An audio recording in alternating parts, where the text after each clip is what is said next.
بسم اللہ الرحمن الرحیم۔ السلام علیکم ورحمۃ اللہ وبرکاتہ۔ معزز سامعین، میں ہوں ابو عبداللہ، چینل پر خوش آمدید۔ 11واں باب، عرب اور یہود۔ تم اکثر دیکھو گے کہ ایمان رکھنے والوں سے دشمنی میں سب سے شدید یہود ہیں، اور وہ لوگ جو شرک یا کفر میں مبتلا ہوئے، اور ایمان لانے والوں سے محبت کرنے والوں میں سب سے قریب وہ ہیں جو کہتے ہیں کہ ہم عیسائی ہیں، کیونکہ ان میں علم کے حصول میں منہمک لوگ اور دنیا کو ترک کرنے والے زاہد ہیں، اور وہ تکبر نہیں کرتے۔ قرآن سورہ مائدہ۔ قبل اس کے کہ ہم ان روشن پیش گوئیوں کا جائزہ لیں جو پوری ہو چکی ہیں، مثلا اللہ تعالیٰ یہود کو ارض مقدس میں واپس لائے گا جب ان کی آخری سزا کا وقت آ جائے گا۔ ہمارے لیے ضروری ہے کہ ہم اسماعیل علیہ السلام، عرب اور ارض مقدس کے موضوع پر کچھ بات کریں۔ یہ موضوع اس لیے اہم ہے کہ صہیونیت نے اربوں کی قیمت پر ارض مقدس میں جگہ حاصل کی اور انہیں ان کے گھروں سے نکالا۔ وہ بغیر وحی کے جواز کے یہ ظلم روا نہیں رکھ سکتے تھے، لیکن جس جواز کو وہ اس ظلم و جبر کی بنیاد بناتے ہیں وہ ایک کھلی جال سازی ہے جو خدائے ابراہیم کے نام پر کی گئی۔ صہیونی یہ جانتے تھے کہ یہ ایک جعلی ثبوت ہے، پھر بھی انہوں نے اس کا بھرپور استعمال کیا۔ یہود کا عربوں کے متعلق مذہبی نظریہ۔ یہود کا روحانی پیشوا، جو بنیاد پرست شاس پارٹی کا رہنما ہے، سے 5 اگست سن 2000 کو یہ کیا گیا واز منسوب کیا جاتا ہے۔ اسماعیلی یعنی عرب تمام لعنت زدہ گناہگار ہیں۔ خدائے واحد اور مقدس کی عظمت میں اضافہ ہو، وہ اسماعیلیوں کو تخلیق کر کے پچھتا رہا ہے۔ اس اخباری اطلاع میں ربی عوادیہ یوسف کو براک حکومت کا مذاق اڑاتے ہوئے دکھایا گیا ہے، جو فلسطینی قیادت سے یروشلم کے متعلق کسی معاہدے پر پہنچنے کے لیے کوشش کر رہی ہے۔ شہر کو تقسیم کیوں کیا جائے؟ وہ پوچھتا ہے۔ اس لیے کہ انہیں پھر ہمارے قتل کرنے کا موقع مل جائے۔ ہمیں ان کی ضرورت ہی کیا ہے؟ اسرائیلی وزیر اعظم براک کو مخاطب کرتے ہوئے کہتا ہے، براک، تم ان سانپوں کو ہمارے درمیان لانا چاہتے ہو؟ تم ان سنگ دل اسماعیلیوں کو ہمارے ساتھ آباد کرنا چاہتے ہو؟ تمہیں ذرا عقل نہیں ہے؟ یروشلم پوسٹ مورخہ 5 اگست سن 2000 اطلاع دیتا ہے کہ مجمع نے تالیوں سے اس کے بیان کا خیر مقدم کیا۔ اسماعیلی قوم سے اس دشمنی اور نفرت کی ایک وجہ توریت میں کتاب پیدائش کی وہ تحریف شدہ عبارت ہے جس میں اسماعیل علیہ السلام کے متعلق برا کہا گیا ہے، ایک جنگلی حمار جو ہر شخص کے خلاف ہے اور ہر شخص اس کے خلاف۔ یہ یہودی ربی اور اس جیسے دوسرے یہی دلیل پیش کریں گے کہ فلسطینیوں پر ان کا ظلم و ستم اسی مقدس آیت کے ضمن میں ہے، لیکن بقیہ دنیا کس طرح اس ظلم و ستم کو روا سمجھے گی جو جنین کے فلسطینی کیمپ میں انتہائی بے دردی سے کیا گیا؟ اگر یہودیوں نے توریت میں تبدیلی کر کے یہ جعلی آیت اس میں شامل نہ کی ہوتی تو ظالم صہیونی دہشت گردوں کے لیے یہ ممکن نہ ہوتا کہ فلسطینیوں کو ان کی ان زمینوں سے بے دخل کرتے جن پر وہ صدیوں سے رہتے آئے ہیں۔ قرآن کریم میں اسماعیل علیہ السلام کا ذکر جس محبت سے کیا گیا ہے وہ ثابت کرتا ہے کہ وہ اللہ تعالیٰ کے پسندیدہ بندے تھے، اور ان کے متعلق توریت کی آیت ایک جال سازی کے سوا اور کچھ نہیں، اور کتاب میں اسماعیل کا ذکر کرو، بے شک وہ وعدے کے سچے نبی اور رسول تھے۔ وہ اپنے اہل و عیال کو نماز اور زکوٰۃ کا حکم دیتے اور اپنے رب کے پسندیدہ بندے تھے۔ قرآن سورہ مریم۔ اور یاد کرو اسماعیل، ادریس اور ذوالکفل جو تمام صابروں میں سے تھے، ہم نے انہیں اپنی رحمت میں داخل کیا، بے شک وہ نیکوکاروں میں سے تھے۔ قرآن سورہ انبیاء۔ اور یاد کرو اسماعیل، یسع اور ذوالکفل کو، ان میں سے ہر ایک بہترین لوگوں میں سے تھا۔ یہ ایک یاد دہانی ہے اور راست بازوں کے لیے بہترین ٹھکانہ ہے۔ لازوال باغات جن کے دروازے ان کے لیے کھلے ہوں گے، وہ آرام سے ٹیک لگائے بیٹھے ہوں گے، اور جب چاہیں گے اپنے لیے عمدہ میوے اور مشروب طلب کریں گے، اور ان کے قریب حیا سے آنکھ جھکائے ہم عمر حوریں ہوں گی۔ بے شک یہ ہمارا وعدہ ہے جو پورا ہو کر رہے گا۔ قرآن سورہ صاد۔ یہ وہ دلیل تھی جو ہم نے ابراہیم کو اس کی قوم کے لیے عطا کی۔ ہم جس کے چاہتے ہیں درجات بلند کرتے ہیں۔ بے شک تیرا رب نہایت دانا اور حکمت والا ہے۔ ہم نے اسے اسحاق اور یعقوب عطا کیے اور تینوں کو ہدایت دی۔ اس سے قبل ہم نے نوح اور اس کی اولاد میں داؤد، سلیمان، یوسف، موسیٰ اور ہارون، اور ہم نیکوکاروں کو یوں ہی نوازتے ہیں۔ اور زکریا اور یحییٰ اور عیسیٰ اور الیاس سب صالحین میں سے تھے، اور اسماعیل اور یسع اور یونس اور لوط سبھی کو ہم نے دونوں جہانوں میں فضیلت عطا فرمائی، اور ان کے والدین کو، ان کی اولاد کو اور بھائیوں کو ہم نے منتخب کیا اور انہیں سیدھا راستہ دکھایا۔ یہ اللہ کی ہدایت ہے، وہ اپنے بندوں میں جسے چاہتا ہے عطا کرتا ہے۔ اگر وہ شرک کریں تو ان کے سارے عمل غارت ہو جائیں گے۔ یہ وہ لوگ تھے جنہیں ہم نے کتاب اور اختیار اور نبوت دی۔ اگر ان کی اولاد ان کا انکار کرے گی تو ہم انہیں دوسری قوم کو دے دیں گے جو انکار کرنے والے نہ ہوں گے۔ وہ اللہ کے نبی تھے جنہیں اللہ نے ہدایت دی، سو تم اس ہدایت کی پیروی کرو۔ کہہ دو کہ میں اس پیغام رسانی کا کوئی اجر نہیں مانگتا، یہ نصیحت ہے تمام جہان والوں کے لیے۔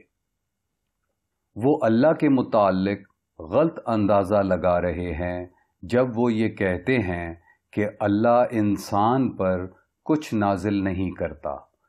ان سے پوچھو کہ پھر موسیٰ علیہ السلام پر کس نے کتاب اتاری جو موسیٰ روشنی اور ہدایت کے طور پر بنی اسرائیل کے لیے لائے؟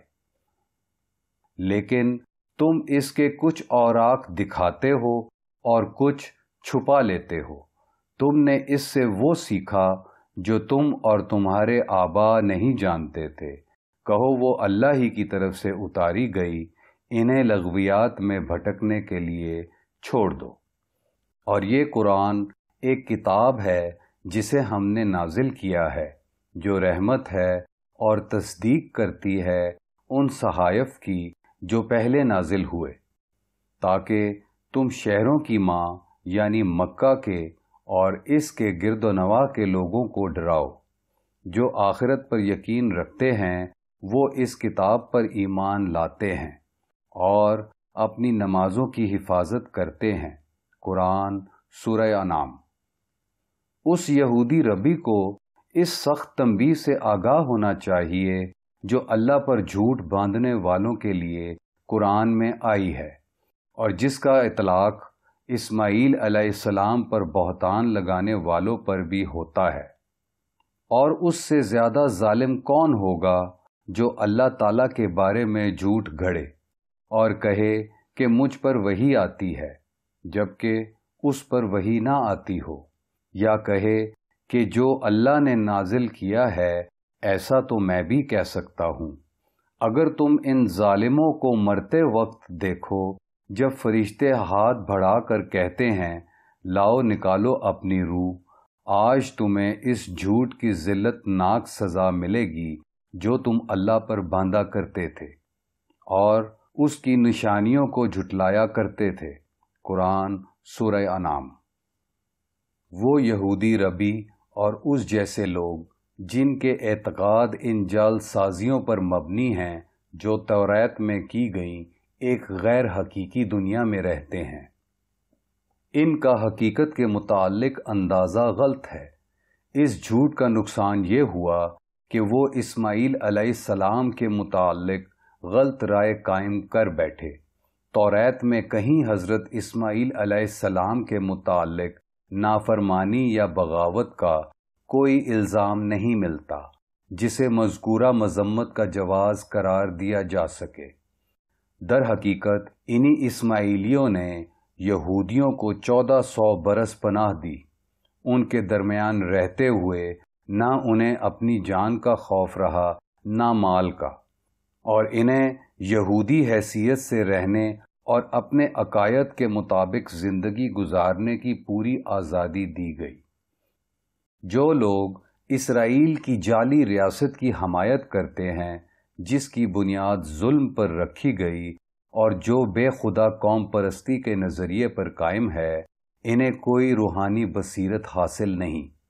یہی روحانی بے بصیرتی تھی جس نے ان سے سیدہ مریم علیہ السلام پر بہتان لگوایا اور سیدنا عیسیٰ علیہ السلام پر ناجائز بچہ ہونے کا الزام لگایا اور ان کے مسیح ہونے کے دعوے کو جھٹلایا۔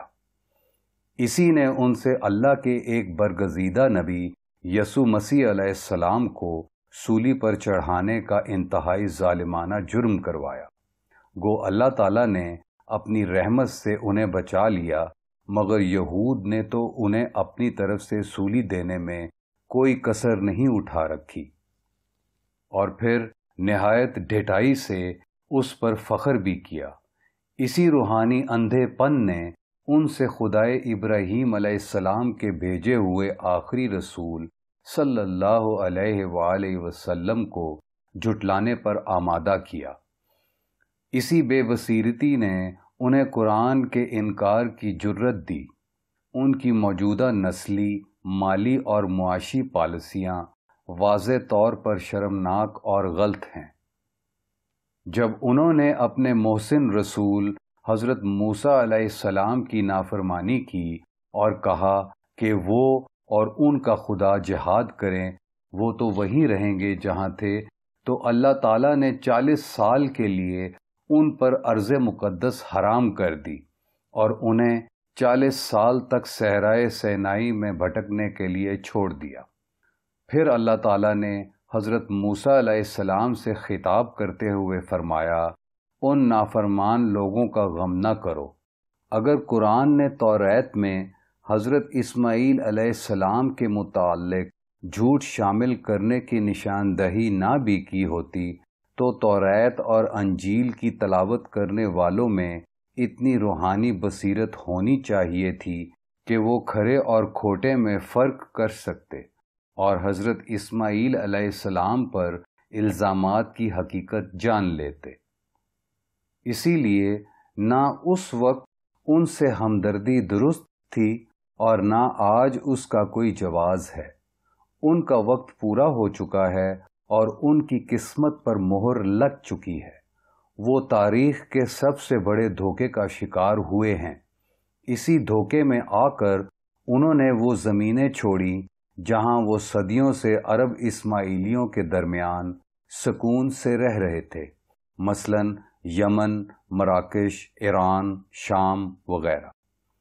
انہوں نے ارض مقدس لوٹ کر ظلم و استحصال اور ناانصافی کو مدد بہم پہنچائی۔ یہ استحصال اور ظلم روز بروز بڑھ رہا ہے۔ مسلمانوں نے انہیں دھوکہ نہیں دیا اور نہ مسلمانوں نے انہیں ارض مقدس واپس بلایا۔ قرآن بتاتا ہے کہ خدائے ابراہیم جس نے خود 2 مرتبہ ہیکل سلیمانی کی تباہی کا حکم دیا جب ارض مقدس یہودیوں کے ظلم سے بھر گئی، خود اسرائیل کی مصنوعی ریاست کی تباہی کا حکم فرمائے گا۔ اس کتاب کا مقصد قرآن کی طرف توجہ مبذول کرانا ہے، جہاں وہ جعلی اسرائیلی ریاست کی تباہی کا ذکر کرتا ہے، اور جب وہ دن آئے گا انسانی تاریخ کی ہولناک ترین اور بدترین سزا یہود کا مقدر بنے گی۔ لہٰذا یہودی ربی کو اس سنگین حقیقت کا ادراک کرنا چاہیے۔ اس یہودی ربی کی طرح فلسطینی محاذ آزادی اور اسرائیل کی ناجائز ریاست کا حقیقت کے متعلق ایک گمراہ کن تصور ہے جب وہ فلسطین کے مستقبل کے متعلق گفت و شنید کرتے ہیں۔ دونوں قوتیں قرآن اور توریت کے احکام صریحاً نظر انداز کر رہی ہیں۔ دونوں اپنے مذہب سے دور سیکولر تنظیمیں ہیں جو مذہب کا استحصال اپنی دنیاوی آراز کے لیے کرتی ہیں۔ سیکولر قوم پرستی کو سچائی جاننے کا کوئی اشتیاق نہیں، وہ خدائے واحد کے احکام پر چلنے کی بجائے خود اسے اپنی مرضی پر چلانا چاہتی ہیں، اور ان کی اخلاقی اقدار وقت اور ضرورت کے تحت بدلتی رہتی ہیں۔ اگر ایک آزاد فلسطینی ریاست وجود میں آ بھی جاتی ہے جس کا مرکز مشرقی یروشلم ہو، تب بھی اس میں اور یہودی سیکولر ریاست میں صرف نام کا فرق ہوگا۔ اگر کسی چالاکی کے سبب ان دونوں ریاستوں میں بقائے باہمی کا سمجھوتا ہو بھی جاتا ہے تو دونوں اس عالمی مشرکانہ نظام کا حصہ ہوں گی جس نے دنیا کا احاطہ کر رکھا ہے۔ جب سربراہی اللہ تعالیٰ کی بجائے ریاست کو تفویض کی جاتی ہے تو شرک ظہور میں آتا ہے، اور ریاستی قانون آسمانی قانون پر سبقت حاصل کر لیتا ہے۔ شرک کا سنگین ترین مظاہرہ اس وقت دیکھنے میں آیا جب امریکی حکومت نے اسرائیل اور PLO کو سمجھوتے کے لیے یہ تجویز پیش کی کہ ہیکل سلیمانی کی تقسیم اس طرح عمل میں لائی جائے کہ دیوار گریہ پر اقتدار اعلیٰ اسرائیل کو دے دیا جائے، فلسطینی ریاست مسجد اقصی اور قبۃ صخرہ پر اقتدار اعلیٰ حاصل کر لے، اور خدائے ابراہیم بقیہ مسجد کے اقتدار اعلیٰ پر اکتفا کرے۔ لگتا ہے شیطان بذات خود اس منصوبے کے لیے مشاورت فراہم کر رہا تھا۔ شرک کا ارتکاب اس وقت بھی ہوتا ہے جب ریاست حلال کو حرام یا حرام کو حلال ٹھہراتی ہے۔ اگر محاذ آزادی فلسطین جوئے، شراب یا ربا کو حلال قرار دیتی ہے، جیسا کہ کئی مسلم ریاستیں دے چکی ہیں، تو وہ بھی شرک کا ارتکاب کرے گی۔ اس طرح وہ اسی اخلاقی انحطاط اور زوال کا شکار ہو جائے گی جیسی اسرائیل کی بے خدا ریاست ہو چکی ہے یا دنیا کی اکثر سیکولر ریاستیں ہو چکی ہیں۔ اس لیے مسلمانوں کو کسی ایسے معاہدے کی حمایت نہیں کرنی چاہیے جیسا کہ سعودی حکومت نے پیش کیا ہے، اور جس کے تحت اسرائیل کے ناجائز وجود کو تسلیم کر لیا جائے اور اس طرح اس کے 50 سالہ ظلم و ستم کو بجا سمجھ لیا جائے، اور نہ امت مسلمہ کو فلسطین میں ایسی ریاست کے قیام پر رضامندی ظاہر کرنی چاہیے جو صہیونی ریاست کی نقل ہو۔ اپنے اس موقف کی حمایت میں ہم نے اپنی کتاب دین ابراہیمی اور ریاست اسرائیل ایک قرآنی نظر میں تفصیلی دلائل پیش کیے ہیں۔ اس کتاب میں یہود پر یہ حقیقت بھی واضح کرنے کی کوشش کی گئی ہے کہ وہ کتنی آسانی سے اس فریب میں آ گئے کہ اسرائیل کی ظلم و جبر پر قائم کردہ ریاست اس عظیم الشان ریاست کی مانند ہے جو اللہ کے برگزیدہ نبی سلیمان علیہ السلام نے قائم کی تھی۔ اسرائیل محض ایک جعلی دعوے دار ہے۔ ڈاکٹر اسماعیل رجی فاروقی جو ایک پائے کے فلسطینی اسکالر تھے، اور جنہیں اندھیرے میں قتل کر دیا گیا اسرائیل کو ایک استعماری مشن قرار دیتے تھے، جس کی بنیاد گناہ پر رکھی گئی اور جو مردہ قوم پرستانہ نظریے پر قائم کی گئی، جس کا واحد جواز اس کی عسکری قوت ہے۔ ان کی کتاب اسلام اور مسئلہ اسرائیل صورتحال کا شاندار محاکمہ کرتی ہے۔ فلسطین کی مقامی آبادی وہ عرب تھے جو ابراہیم علیہ السلام کے رب پر ایمان رکھتے تھے، لیکن علاقے اور اقتدار پر مضبوط گرفت قائم کر لینے کے باوجود اسرائیل نے ان عربوں کو واپس لینے سے انکار کر دیا جو بے خطا اپنے گھروں سے نکالے گئے، تاکہ یورپ اور امریکہ سے آئے ہوئے یہودیوں کو وہاں بسایا جا سکے، جبکہ وہ اسی ڈھٹائی سے بیرونی یہودیوں کو وہاں آباد کرتا رہا۔ یہ کوئی نیک کام نہ تھا بلکہ ایک شیطانی طرز عمل تھا۔ صہیونی ریاست اسرائیل ایک دن بنی اسرائیل کو دھوکہ دے گی اور انہیں ان لوگوں کے سامنے ذلیل کروائے گی جن پر وہ ظلم و ستم توڑتے آئے ہیں۔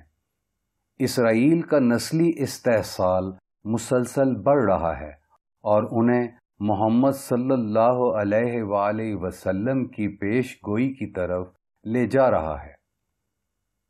تم یقینی طور پر یہود سے لڑو گے اور تم یقیناً انہیں قتل کرو گے، یہاں تک کہ پتھر پکار اٹھیں گے کہ اے مسلم، ایک یہودی میرے پیچھے چھپا ہے، آؤ اسے قتل کرو۔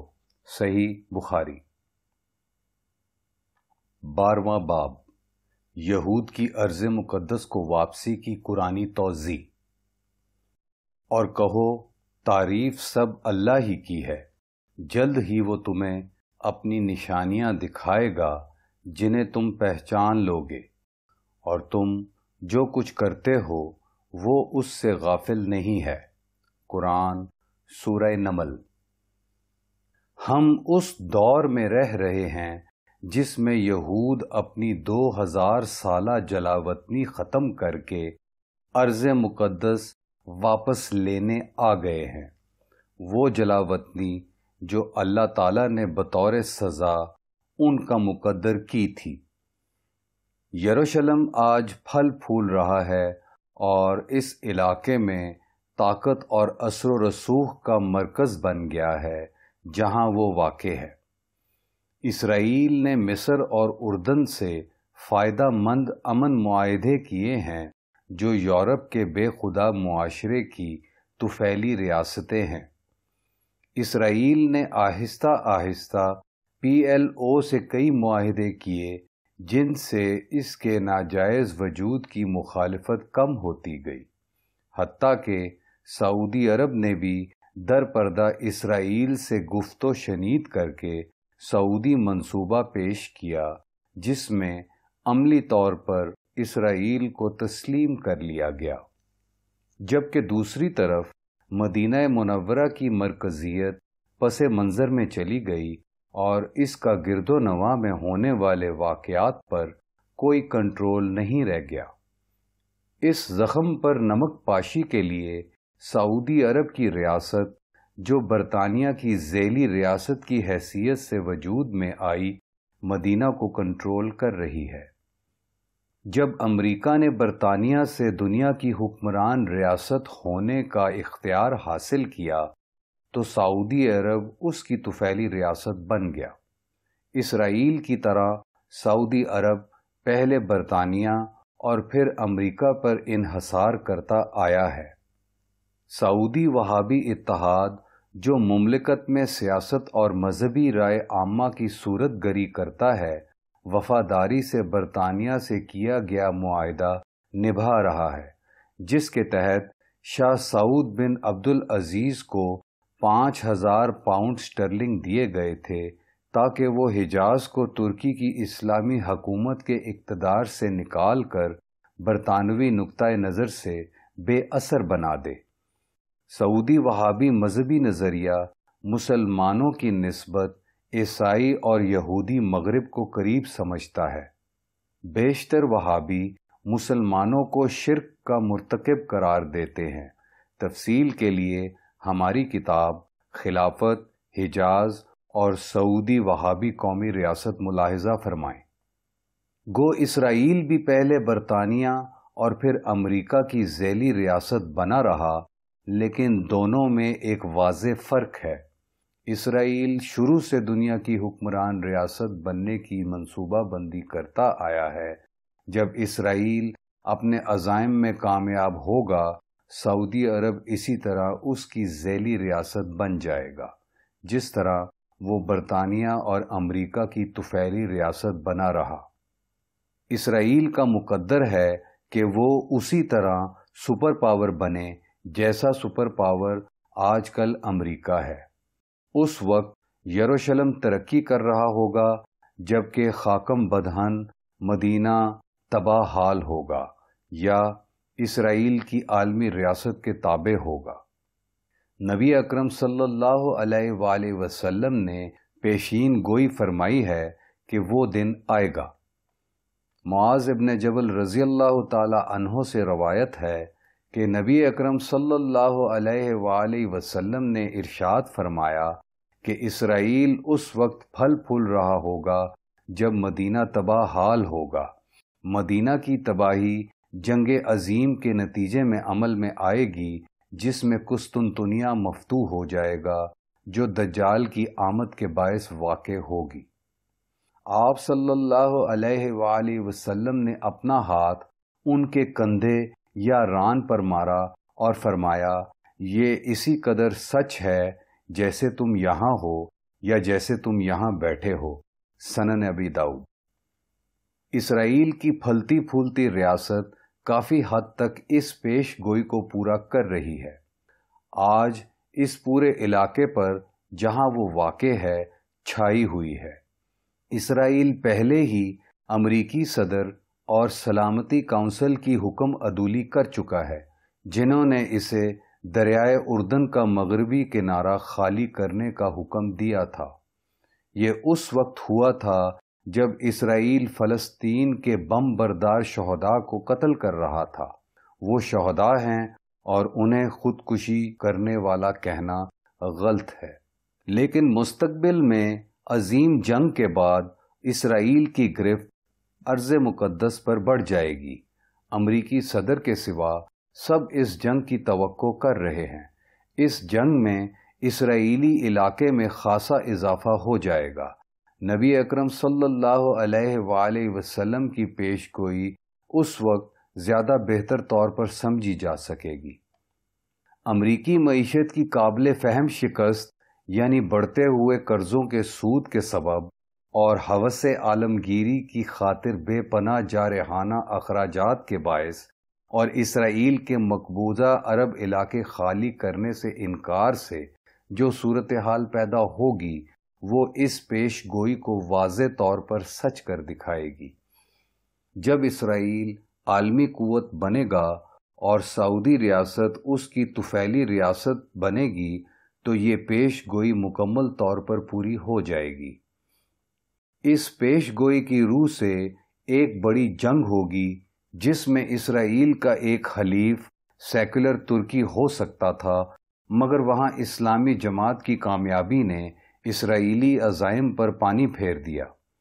قرآن کریم یہود کی اسرائیل واپسی کی پیش گوئی کرتا ہے اور اس کے مضمرات کی توضیح بھی کرتا ہے۔ قرآن کریم اور احادیث میں کئی اعلان پائے جاتے ہیں جو یروشلم کی تقدیر کی طرف اشارہ کرتے ہیں۔ سامعین بغور 10 اعلان سنیں تاکہ وہ یروشلم کے متعلق اسلامی نقطہ نگاہ کے مرکزی نظریے کو جان سکیں۔ قرآن اور حدیث دونوں بتاتے ہیں کہ حضرت عیسیٰ علیہ السلام واپس آئیں گے۔ ان کی واپسی کے بعد یہود کے لیے اس کے سوا چارہ نہ ہوگا کہ وہ ان پر ایمان لے آئیں۔ اس کے بغیر وہ تباہ کر دیے جائیں گے، اور ان کی موت اس لحاظ سے بدترین ہوگی کہ وہ یہ جانتے ہوئے مریں گے کہ انہیں دھوکہ دیا گیا، اور جسے وہ سچ سمجھ بیٹھے تھے وہ سراسر جھوٹ تھا، اور حضرت عیسیٰ علیہ السلام اور حضرت محمد صلی اللہ علیہ وآلہ وسلم جو لائے تھے وہی دراصل سچ تھا۔ اس طرح وہ مرنے سے پہلے یہ جان لیں گے کہ وہ سیدھا جہنم میں جائیں گے۔ جب انہوں نے حضرت عیسیٰ علیہ السلام کو سولی دینے پر فخر کیا تو اللہ تعالیٰ نے انہیں ارض مقدس سے نکال باہر کیا۔ اس دفعہ بے دخلی پچھلی بے دخلی سے مختلف تھی جب انہیں غلام بنا کر بیبیلون لے جایا گیا تھا۔ اس دفعہ انہیں مستقل طور پر حصوں میں تقسیم کیا جاتا رہا اور پوری نوع انسانی میں پھیلا دیا گیا۔ قرآن کریم اس کے بعد ان کی تقدیر اس طرح بیان کرتا ہے: یہود کی حصوں اور ٹکڑوں میں تقسیم اور پوری زمین پر ان کا پھیلاؤ، یہود کی ارض مقدس پر پابندی، نبی امی صلی اللہ علیہ وآلہ وسلم پر ایمان لانے کی صورت میں ان کی معافی کا امکان، آخر زمانے میں ان کی ارض مقدس واپسی یعنی آخری زمانے کا آخری مرحلہ، یاجوج و ماجوج کا ان کی واپسی ممکن بنانا، یہود کو انذار کہ پچھلی سزا دہرائی جا سکتی ہے، یہود کو بدترین سزا کی دھمکی، آخر زمانے میں ان کی روحانی بے بصیرتی، فرعون کی لاش کا برآمد ہونا جس سے انہیں معلوم ہو جائے کہ ایسی سزا انہیں بھی مل سکتی ہے۔ یہود کے پاس اس کے سوا کوئی صورت باقی نہ ہوگی کہ حضرت عیسیٰ علیہ السلام پر ایمان لے آئیں، مگر اس وقت بہت تاخیر ہو چکی ہوگی اور توبہ کا وقت باقی نہ رہے گا۔ یہود کی پورے کرۂ ارض پر تقسیم۔ جب اللہ تعالیٰ نے یہود کو مسیح علیہ السلام کو دانستہ جھٹلانے اور ان کے قتل کی کوشش کرنے کی سزا کے طور پر ارض مقدس سے نکالا تو ایک اعلان کے ذریعے انہیں بتا دیا گیا کہ اس دفعہ ان کی سزا پچھلی سزا سے مختلف ہوگی اور پچھلی مرتبہ کی طرح وہ کسی ایک خطے تک محدود نہیں رہیں گے، اور ہم نے انہیں ٹکڑے ٹکڑے کر کے مختلف قوموں کا حصہ بنا کر پوری دنیا میں پھیلا دیا۔ قرآن سورہ اعراف۔ قرآن کریم کا یہ اعلان انتہائی شاندار طریقے سے پورا ہوا جب یہود 2000 سال تک دنیا بھر میں پھیلے رہے۔ اس طویل دور میں وہ یمن، مراکش، عراق، مصر، ایران، اردن، لیبیا، حبشہ، عرب، شام اور ترکی وغیرہ میں رہے۔ قوم یہود کا یوں بکھر جانا خدائی انتقام کا نتیجہ تھا اور یہود یہ بات سمجھتے تھے۔ یہود کی ارض مقدس واپسی پر پابندی۔ یہود کو ارض مقدس سے نکالنے کے بعد اللہ سبحانہ و تعالی نے ان کی ارض مقدس واپسی پر پابندی لگا دی۔ وہ سیاح کی طور پر تو آ سکتے تھے مگر اس پر قبضہ نہیں جما سکتے تھے۔ یہ پابندی 2000 سال تک برقرار رہی اور یہ تاریخی حقیقت پوری دنیا نے دیکھی۔ اس طرح قرآن کریم کی وہ پیش گوئی حیرت ناک طور پر پوری ہوئی جو سورہ انبیاء میں ملتی ہے، اور جس بستی کے باشندوں کو ہم نے عذاب سے ہلاک کر دیا تھا ان پر پابندی ہے کہ وہ وہاں لوٹ نہیں سکتے حتیٰ کہ یاجوج اور ماجوج کھل جائیں۔ قرآن سورہ انبیاء۔ یروشلم اور ارض مقدس میں واپسی پر آسمانی پابندی یہود پر خدائی غیظ و غضب واضح کرنے کے لیے کافی تھی، اور یہ آپ سے آپ کسی شک و شبہ کے بغیر انہیں یہ بتانے کے لیے کافی تھا کہ اب وہ منتخب کردہ لوگ نہیں رہے۔ یہود کی معافی کا امکان بشرطے وہ نبی امی صلی اللہ علیہ وآلہ وسلم پر ایمان لے آئیں۔ یہودیوں کو قتل مسیح کی کوشش کے سبب ارض مقدس سے نکال دینے کے باوجود اللہ تعالیٰ نے انہیں معافی کا ایک اور موقع عطا کیا جب اس نے حضرت محمد صلی اللہ علیہ وآلہ وسلم کو دونوں جہانوں کے لیے رحمت بنا کر بھیجا۔ قرآن نے بتایا کہ اس وقت بھی ان کے لیے ممکن ہے کہ وہ اللہ تعالیٰ کی رحمت و مغفرت سے مستفید ہو لیں۔ یہ ممکن ہے کہ اب بھی تمہارا رب تم پر رحم کرے۔ قرآن سورہ بنی اسرائیل۔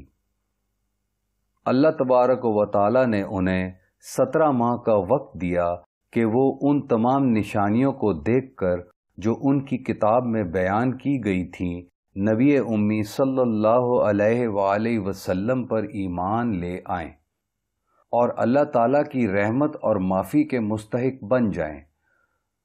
انہیں 2 مرتبہ جلیل القدر نبیوں حضرت موسیٰ علیہ السلام اور حضرت عیسیٰ علیہ السلام کے ذریعے ڈرایا جا چکا تھا اور ان پر توریت اور انجیل نازل ہو چکی تھیں، پھر بھی اللہ سبحانہ و تعالیٰ کی عمومی رحمت انہیں ڈھانپنے کے لیے تیار تھی، اس لیے انہیں بتایا گیا جو پیغمبر یعنی نبی امی صلی اللہ علیہ وآلہ وسلم کی پیروی کرتے ہیں، جس کا ذکر وہ اپنے صحیفوں میں لکھا پاتے ہیں اور وہ انہیں نیکی کا حکم دیتا ہے اور برائی سے روکتا ہے اور ان کے لیے پاک چیزیں حلال کرتا ہے اور ناپاک چیزوں کو حرام کرتا ہے، ان سے وہ بھاری بوجھ اتارتا ہے جن سے وہ دبے ہوئے تھے۔ تو جو لوگ اس پر ایمان لائے اور اس کی توقیر کی، اس کی مدد کی اور اس روشنی کی تقلید کی جو اس پر نازل کی گئی یعنی قرآن، تو وہی لوگ نجات پانے والے ہیں۔ قرآن سورہ اعراف۔ اس کا مطلب یہ ہوا کہ خاتم النبیین صلی اللہ علیہ وآلہ وسلم کو قبول کرنے، ان پر یقین کرنے اور ان کی پیروی کرنے سے اللہ تعالیٰ کی مغفرت حاصل ہو سکتی ہے۔ کئی نشانیاں ایسی ہیں جن سے یہ معلوم ہوتا ہے کہ یہود کو جو مہلت دی گئی تھی وہ ختم ہو چکی ہے۔ ان نشانیوں میں دجال اور یاجوج و ماجوج کا رہا ہونا شامل ہے۔ یہ دونوں امور نبی اکرم صلی اللہ علیہ وآلہ وسلم کی زندگی میں ہی واقع ہو چکے ہیں۔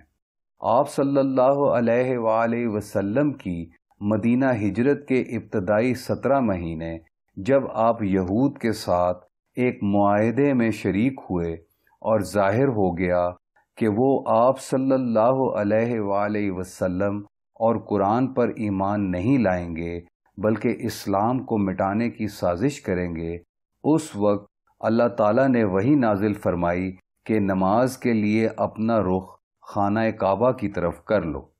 قبلے کی یہ تبدیلی ظاہر کرتی ہے کہ یہودیوں کے لیے معافی حاصل کرنے کا جو آخری موقع تھا اب باقی نہیں رہا۔ آخری دور کا آغاز ہو چکا ہے اور یہودی قوم کو سزا ملنا ناگزیر ہے۔ گو آخری دور شروع ہو چکا ہے اور ان کے لیے معافی کا دروازہ بند ہو چکا ہے، مگر انہیں سزا ملنے میں وقت لگے گا۔ بالکل ایک سلو موشن فلم کی طرح مختلف واقعات کا تانا بانا آہستہ آہستہ ان کے گرد سزا کا جال بن رہا ہے۔ سزا کے لیے الٹی گنتی شروع ہونے سے قبل انہیں مسلمانوں ہی کے درمیان پناہ ملے گی۔ ذلت ان پر خیمے کی طرح چھا گئی، وہ جہاں بھی گئے سوائے اللہ تعالیٰ کی پناہ کے یا لوگوں کی پناہ کے، اور مسکنت ان کا مقدر بن گئی۔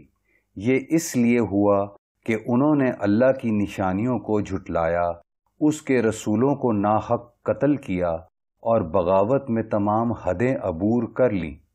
قرآن سورہ آل عمران۔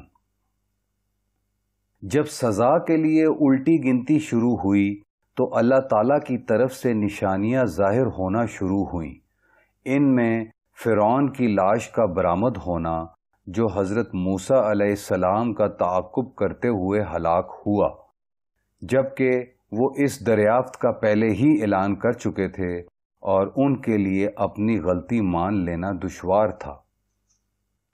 کیا وہ اس بات کا انتظار کر رہے ہیں کہ فرشتے ان کے پاس آ پہنچیں یا رب بنفس نفیس یا اس کی نشانیاں آ جائیں؟ جس دن نشانیاں آئیں گی تو اس دن ایمان لانا ان کے لیے کچھ فائدہ نہ دے گا سوائے اس کے جو پہلے ہی ایمان پر قائم ہو۔ کہہ دو انتظار کرو، ہم بھی تمہارے ساتھ انتظار کرتے ہیں۔ قرآن سورہ انعام۔ آسمانی اسکیم کے تحت یہود کی ارض مقدس کو واپسی۔ قرآن کریم اعلان کرتا ہے کہ اللہ تعالیٰ خود یہود کو آخری دور میں ارض مقدس واپس لائے گا۔ یہود اس مغالطے میں رہیں گے کہ ان کی واپسی ان کی سچائی اور کامیابی کی دلیل ہے۔ اسرائیل کی بے خدا اور قوم پرست ریاست کے قیام سے یہ پیش گوئی پوری ہو گئی، اور یعنی موسیٰ علیہ السلام کے بعد ہم نے بنی اسرائیل سے کہا کہ اس زمین میں سلامتی سے رہو، اس شرط کے ساتھ کہ تم راستے پر قائم اور اللہ کے فرما بردار بن کر رہو گے۔ پھر جب آخرت کا وعدہ آ جائے گا تو ہم دنیا کی قوموں سے نکال کر تمہیں یہاں لے آئیں گے۔ قرآن سورہ بنی اسرائیل۔ قرآن کی اس پیش گوئی سے معلوم ہوتا ہے کہ آخری دور میں جب یہود کو دنیا کی قوموں سے جدا کر کے ارض مقدس میں لایا جائے گا تو ان کا تنوع صاف ظاہر ہوگا جو 2000 سال کی ارض مقدس سے دوری سے پیدا ہوا۔ لفظ لفیف ایسے انسانی مجمع کی طرف اشارہ کرتا ہے جو مختلف و نوع ہو۔ یہ بین ہی اسرائیل کی آج کی آبادی کی عکاسی کرتا ہے جو دنیا بھر کے ملکوں سے بشمول مسلم ملکوں کے وہاں جمع کیے گئے، مختلف زبانوں اور لہجوں، مختلف لباسوں اور مختلف غذاؤں کے ساتھ مختلف طریقوں سے عبادت کرتے ہوئے اور مختلف عبادت خانوں میں جاتے ہوئے وہ اس قرآنی پیش گوئی کی مکمل عکاسی کرتے ہیں۔ لیکن ان میں سب سے واضح فرق نسلی ہے جو قرآن کی پیش گوئی کی تصدیق کرتا ہے۔ جدید اسرائیل ایسے یہود پر مشتمل ہے جو یا تو خالص یورپی نسلوں سے تعلق رکھتے ہیں جن کی آنکھیں نیلی ہیں اور جلد بھوری ہے، یا جو مشرق کی نسبتاً سانولی نسل سے ہیں۔ نئی جینیاتی شہادت سامنے آئی ہے جس سے معلوم ہوتا ہے کہ یورپی یہود یعنی اشکنازی یہود بقیہ سب سے جینیاتی طور پر مختلف ہیں۔ ان لوگوں کی جینیاتی مشابہت جو حضرت ابراہیم علیہ السلام کی اولاد ہیں اور جن کی نسل ان کے ایک بیٹے اسحاق علیہ السلام سے اٹھی ہے، حیرت انگیز طور پر فضا میں تحلیل ہو گئی ہے۔ قرآن پاک کی اس آیت کو پڑھ کر محسوس ہوتا ہے کہ اللہ تعالیٰ کی پیش گوئی اسرائیل کی موجودہ آبادی کو دیکھ کر کی گئی ہے۔ اس قرآنی پیش گوئی کے پورا ہونے کے جو یہود کی آخری دور میں ارض مقدس واپسی کے بارے میں کی گئی مضمرات کیا ہیں؟ یہود کی ارض مقدس واپسی کا باعث یاجوج و ماجوج ہیں۔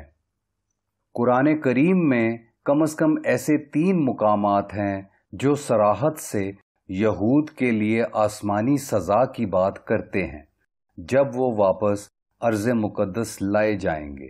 لیکن جو لوگ قرآن کریم کو ایک آنکھ سے پڑھتے ہیں ان کا مسئلہ یہ ہے کہ وہ حقائق کی نوعیت کو سمجھنے سے قاصر رہتے ہیں، تاآنکہ وہ اپنی روحانی بصیرت کو کام میں لائیں۔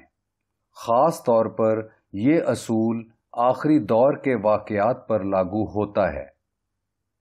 ان 3 میں سے 2 آیات یہ ہیں: اس قریے کے باشندوں پر پابندی ہے جسے ہم نے ہلاک کر دیا تھا کہ وہ ہرگز وہاں نہیں لوٹ سکتے حتیٰ کہ یاجوج اور ماجوج کھل جائیں اور وہ تمام بلندیوں سے اترتے معلوم ہوں گے۔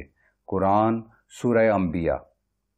حالانکہ قریے کی شناخت ظاہر نہیں کی گئی ہے، لیکن صاف ظاہر ہے کہ وہ یروشلم کے سوا اور کوئی نہیں ہو سکتا۔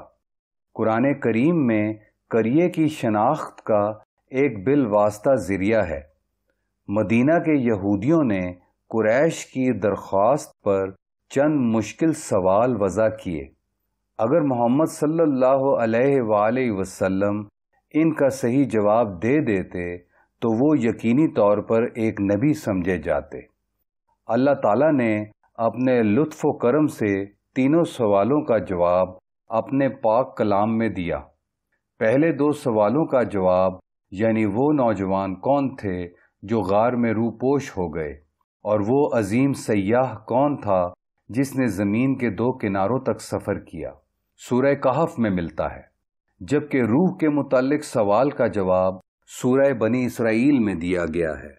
اس بظاہر عجیب ترتیب کا سبب قرآن کا ایک اصول تفہیم ہے جس کے تحت دو صورتوں کا ایک جوڑا بنایا جاتا ہے تاکہ ایک میں موجود کمی کو دوسری صورت میں پورا کر لیا جائے۔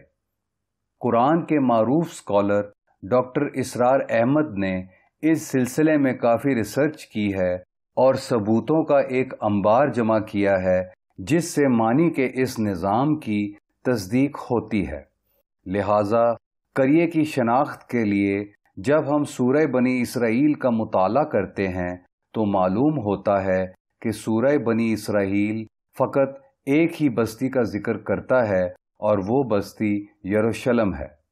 اس کے برعکس نبی کریم صلی اللہ علیہ وآلہ وسلم کی احادیث براہ راست قریے کا نام یروشلم بتاتی ہیں۔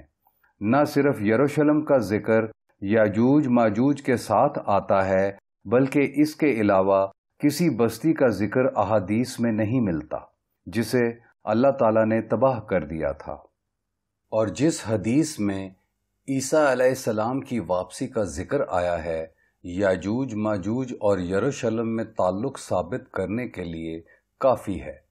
نواس بن سمان رضی اللہ تعالی عنہ سے روایت ہے کہ حضور صلی اللہ علیہ وآلہ وسلم نے فرمایا، ان حالات میں اللہ تعالیٰ یسوع علیہ السلام پر وحی فرمائے گا کہ میں نے اپنے بندوں میں سے ایسے لوگ تمہارے پاس بھیجے ہیں جن سے کوئی لڑ نہ سکے گا، تم انہیں یعنی اپنے ساتھیوں کو بحفاظت طور پر لے جاؤ، اور پھر اللہ تعالیٰ یاجوج ماجوج کو بھیجے گا جو تمام بلندیوں سے اترتے معلوم ہوں گے۔ ان میں سے پہلا جب دبریاس جھیل کے پاس سے گزرے گا تو اس میں سے پانی پیے گا، اور جب ان میں سے آخری آدمی گزرے گا تو کہے گا کبھی یہاں پانی ہوا کرتا تھا۔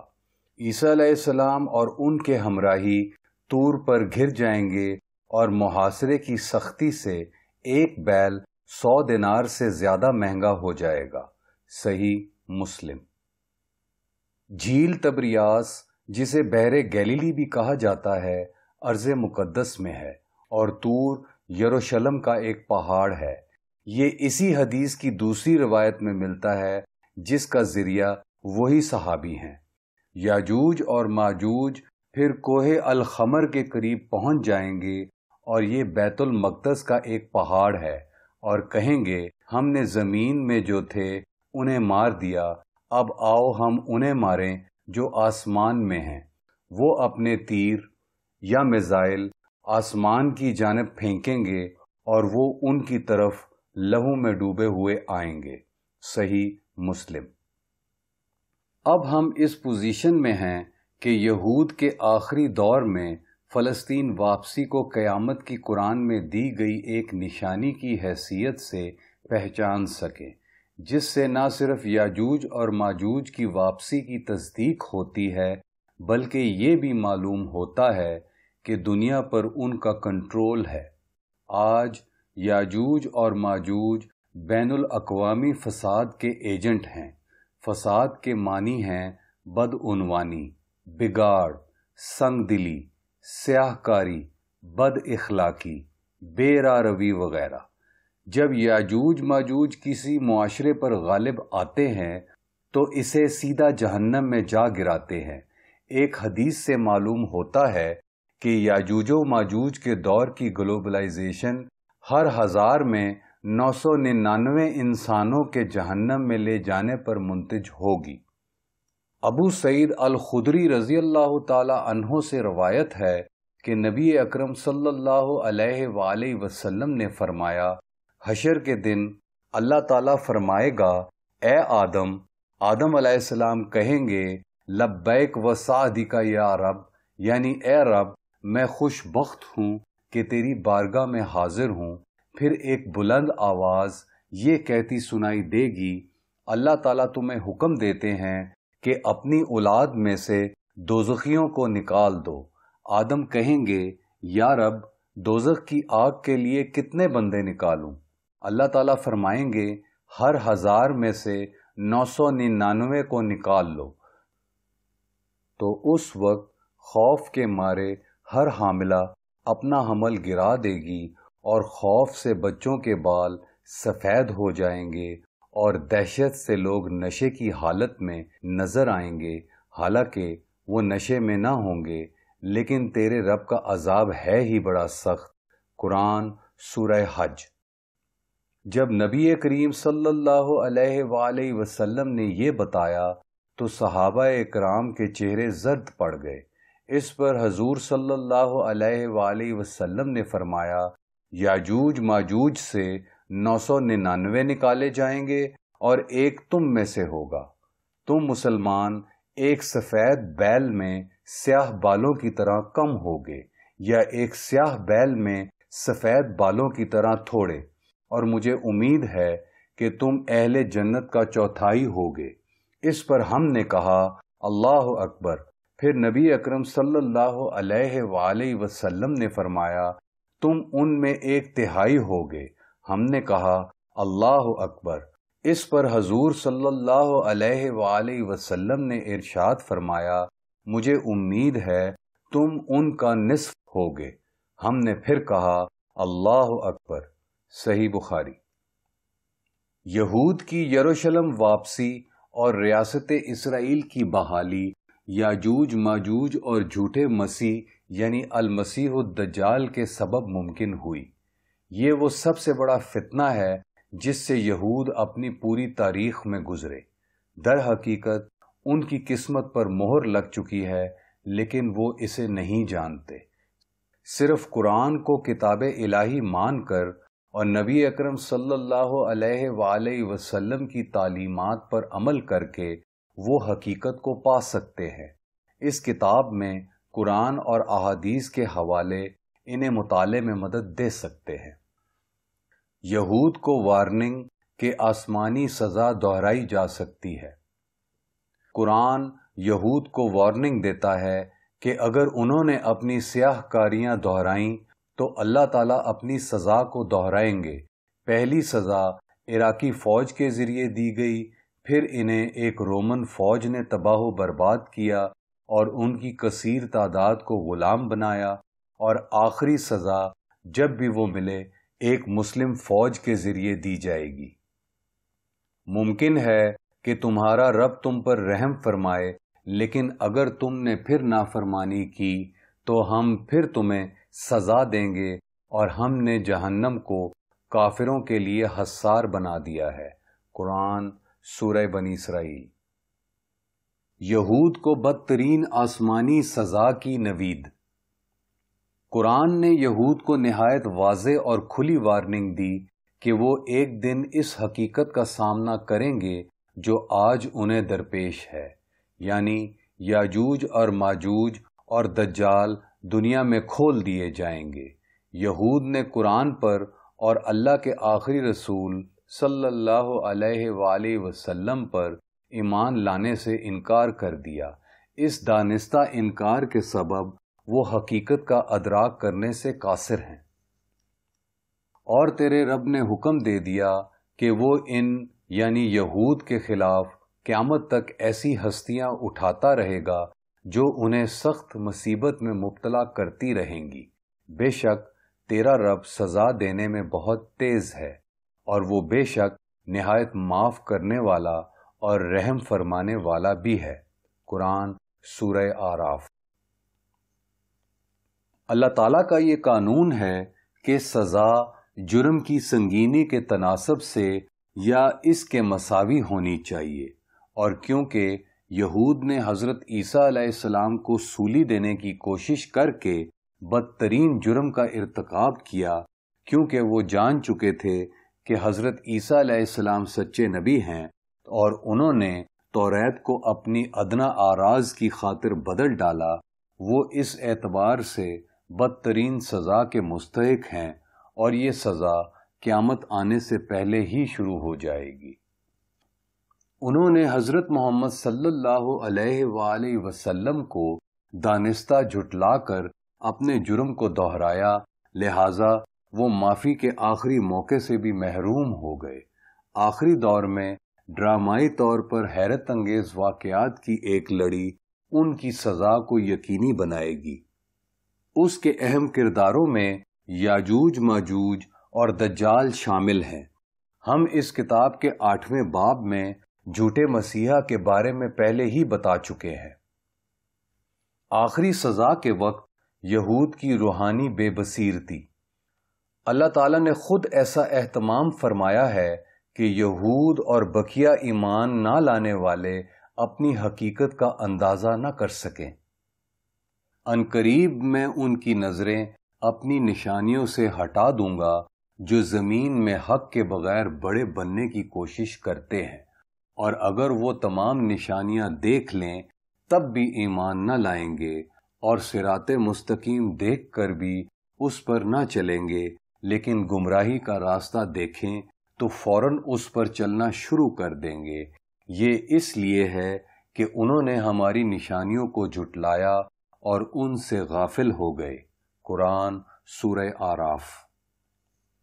آخری دور کے اس خوفناک ڈرامے کا اہم کردار دجال یا جھوٹا مسیحا ہے۔ اس ڈرامے کے سبب پوری دنیا پر سوائے اہل ایمان کے ایک عجب بے بصیرتی چھا گئی ہے۔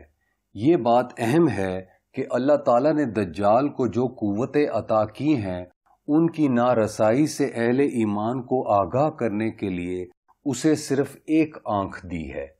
یہ گویا ایک استعارہ ہے اس کی روحانی بے بصیرتی کا، جو خود بخود اس کے پیروکاروں کو منتقل ہوگی، جس کے باعث وہ اللہ تعالیٰ کی واضح نشانیوں کو دیکھنے سے قاصر رہیں گے۔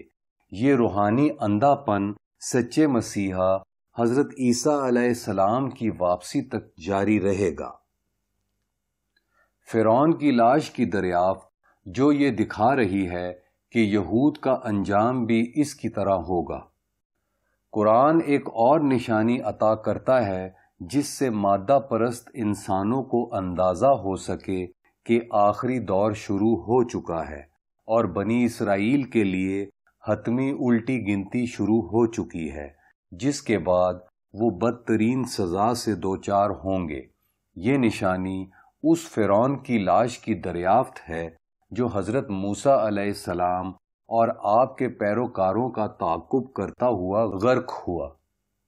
اللہ تعالیٰ نے اپنی رحمت سے سمندر کو پھاڑ کر بنی اسرائیل کے لیے راستہ بنا دیا، اور جب فرعون اور اس کی فوجیں ان کے تعاقب میں اس راستے سے گزریں تو اللہ تبارک و تعالیٰ نے سمندر کو پہلے کی طرح کر دیا اور فرعون اور اس کی فوجیں غرق ہو گئیں۔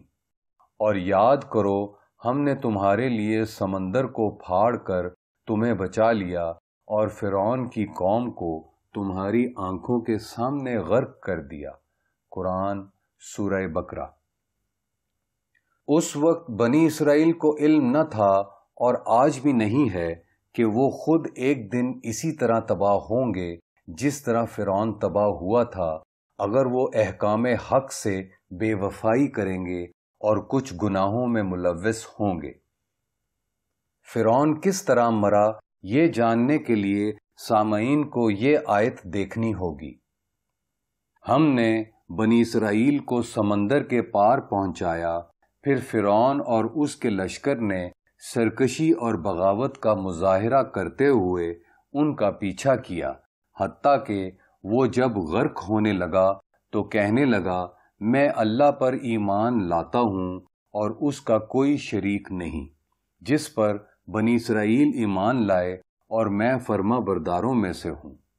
اب ایمان لاتا ہے جب اپنی یقینی موت دیکھ لی اور اس سے قبل نافرمانی کرتا رہا اور مفسدوں میں رہا، پس آج ہم تیرے بدن کو بچا لیں گے تاکہ تیرے بعد آنے والوں کے لیے نشانی بنے، اور عوام میں سے اکثر ہماری نشانیوں سے غافل ہیں۔ قرآن سورہ یونس۔ لیکن جب وہ ہمیں للکارتے رہے تو ہم نے ان سے انتقام لیا اور ان سب کو غرق کر دیا، پس ہم نے انہیں قصہ ماضی بنا دیا اور بعد میں آنے والوں کے لیے ایک مثال۔ قرآن سورہ زخرف۔ اس طرح قرآن نے یہ حیرت انگیز پیش گوئی کی کہ فرعون کی لاش ایک دن نکالی جائے گی، اور جب ایسا ہوگا تو وہ ایک حیرت انگیز آسمانی نشانی ہوگی۔ فرعون کی لاش عجیب طور پر پچھلی صدی کے اختتام کے قریب دریافت ہوئی۔ یہ عالم اسلام کے علمی اور روحانی زوال کی ایک افسوسناک مثال ہے کہ علماء اسلام اس حیرت ناک واقعے کو وہ اہمیت دینے سے قاصر رہے جس کا وہ مستحق تھا، اور وہ بس اسے قرآن کی ایک پیش گوئی کا پورا ہونا کہہ کر رہ گئے۔ تقریباً اسی وقت عالمی صہیونی تنظیم نے اپنی جڑیں مضبوط کیں۔ صاف ظاہر ہے کہ مسیح الدجال صہیونی تنظیم کے قیام کا ذمہ دار تھا، لہٰذا یاجوج و ماجوج کا دور دجال کا دور بھی ہے۔ مندرجہ بالا دریافت کے مضمرات یہ ہیں کہ یہود آج دجال کی پیروی کر رہے ہیں اور یاجوج ماجوج ان کی پشت پناہی کر رہے ہیں، اور نتیجتاً وہ بدترین سزا بھگتیں گے، اور ان کا انجام اسی طرح ہوگا جس طرح فرعون کا انجام ہوا۔ وہ انجام کیا ہوگا؟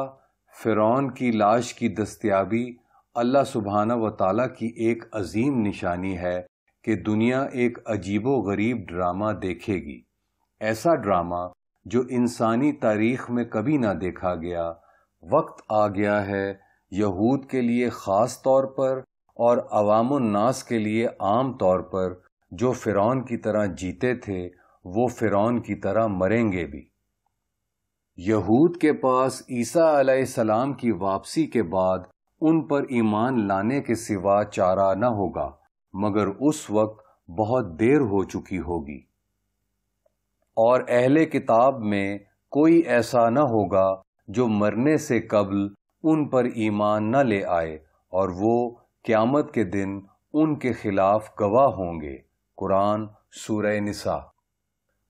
قرآن پاک کی اس آیت کریمہ سے معلوم ہوتا ہے جب حضرت عیسیٰ علیہ السلام واپس آئیں گے، یہود نہ صرف انہیں پہچان لیں گے بلکہ ان پر ایمان بھی لے آئیں گے، اور نتیجتاً وہ حضرت محمد صلی اللہ علیہ وآلہ وسلم پر بھی ایمان لے آئیں گے۔ لیکن آخر وقت میں ایمان لانا یہود کے لیے سود مند نہ ہوگا، جیسے فرعون کے لیے آخری وقت ایمان لانا مفید نہ ہوا۔ فرعون کی لاش کی دریافت میں یہود کے لیے یہ پیغام پنہاں ہے۔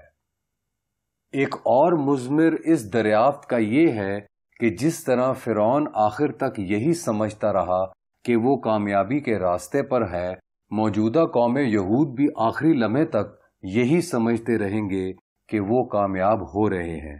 خدائے قدوس کی مشیت یہ ہے کہ اپنی کامل تباہی تک کافر یہی سمجھتے رہیں کہ اس کا پسندیدہ دین اسلام ناکام ہو گیا۔ یہ آج کی دنیا کی ایک عظیم سچائی ہے۔